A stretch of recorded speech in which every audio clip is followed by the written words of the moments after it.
Well, Steve, I think if someone's been to a terrorist training, We don't have a server button. I'm sorry? We don't have a server button. We have a 1-minute rebuttal. No, we have answer to the rebuttal.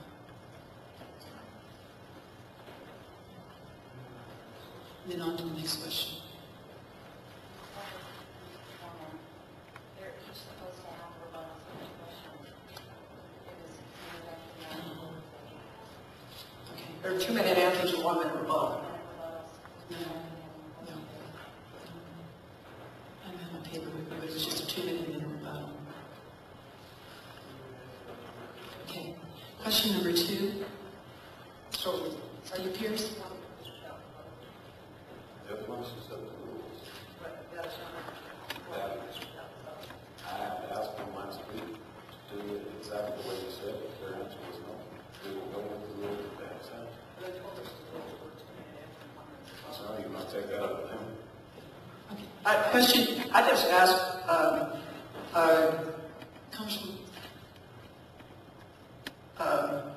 I was under the impression that there was a 2-minute answer and 1-minute rebuttal. Steve, if you're agreeable to do it that way, so am I.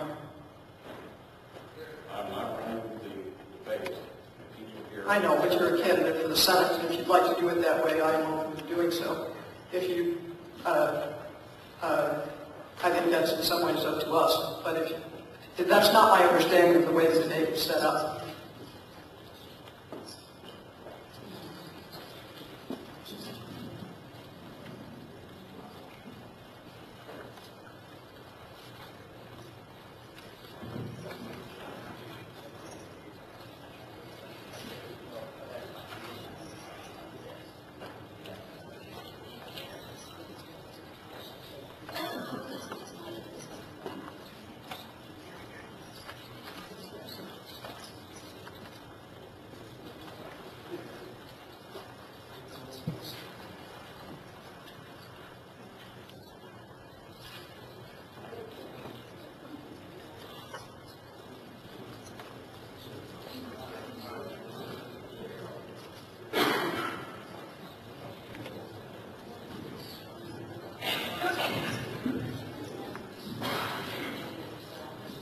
So could you explain the rules since they seem to have changed?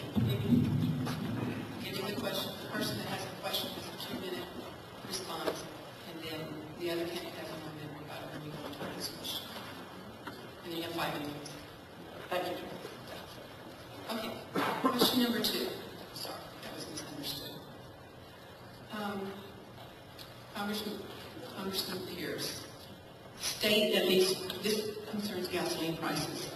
State at least 2 actions you support to ease the price of energy, and would you support the NOPEC bill would allow the Justice Department to take legal action against OPEC?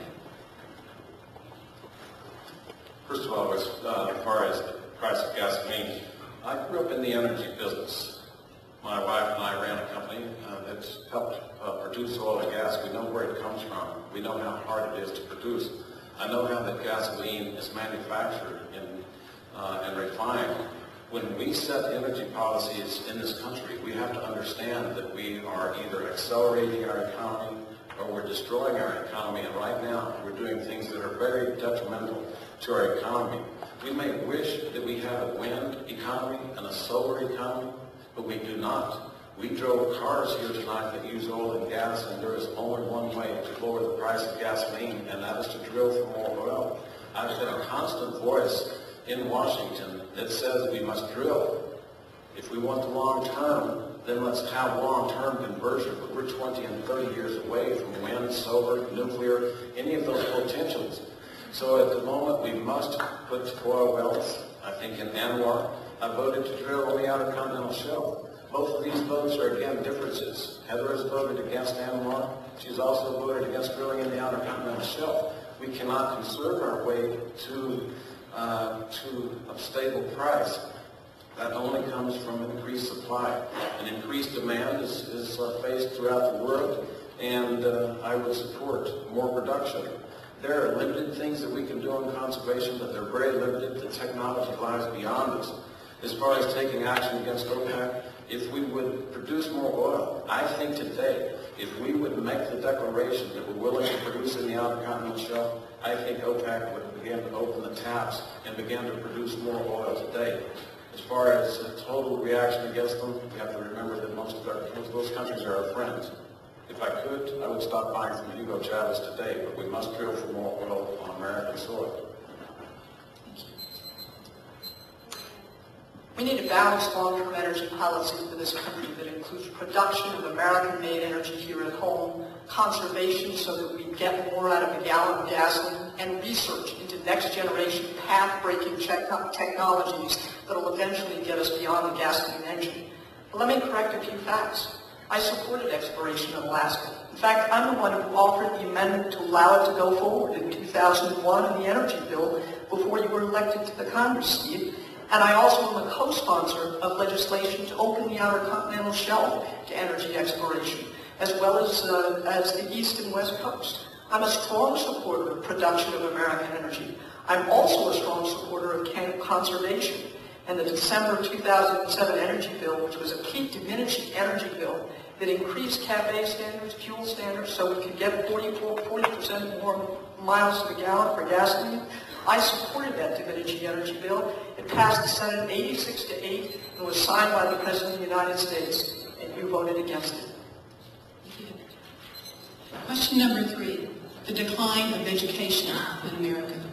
Spending more money has not proven to be the easy answer in education. There is more policing in the classroom than teaching. What steps would you take to make the student and the parents more accountable, resulting in an improved learning environment? At the federal level, we do put a lot of funding into education. And we had the No Child Left Behind law 5 years ago, which I supported for a couple of reasons, and I think it needs to be fixed, but in a couple of ways, but in general, the thrust of it is good. First, give control to local schools and principals and school boards on how to use federal education dollars. Don't micromanage things from Washington. And then accountability to the community for results, not just on average, but for all kids.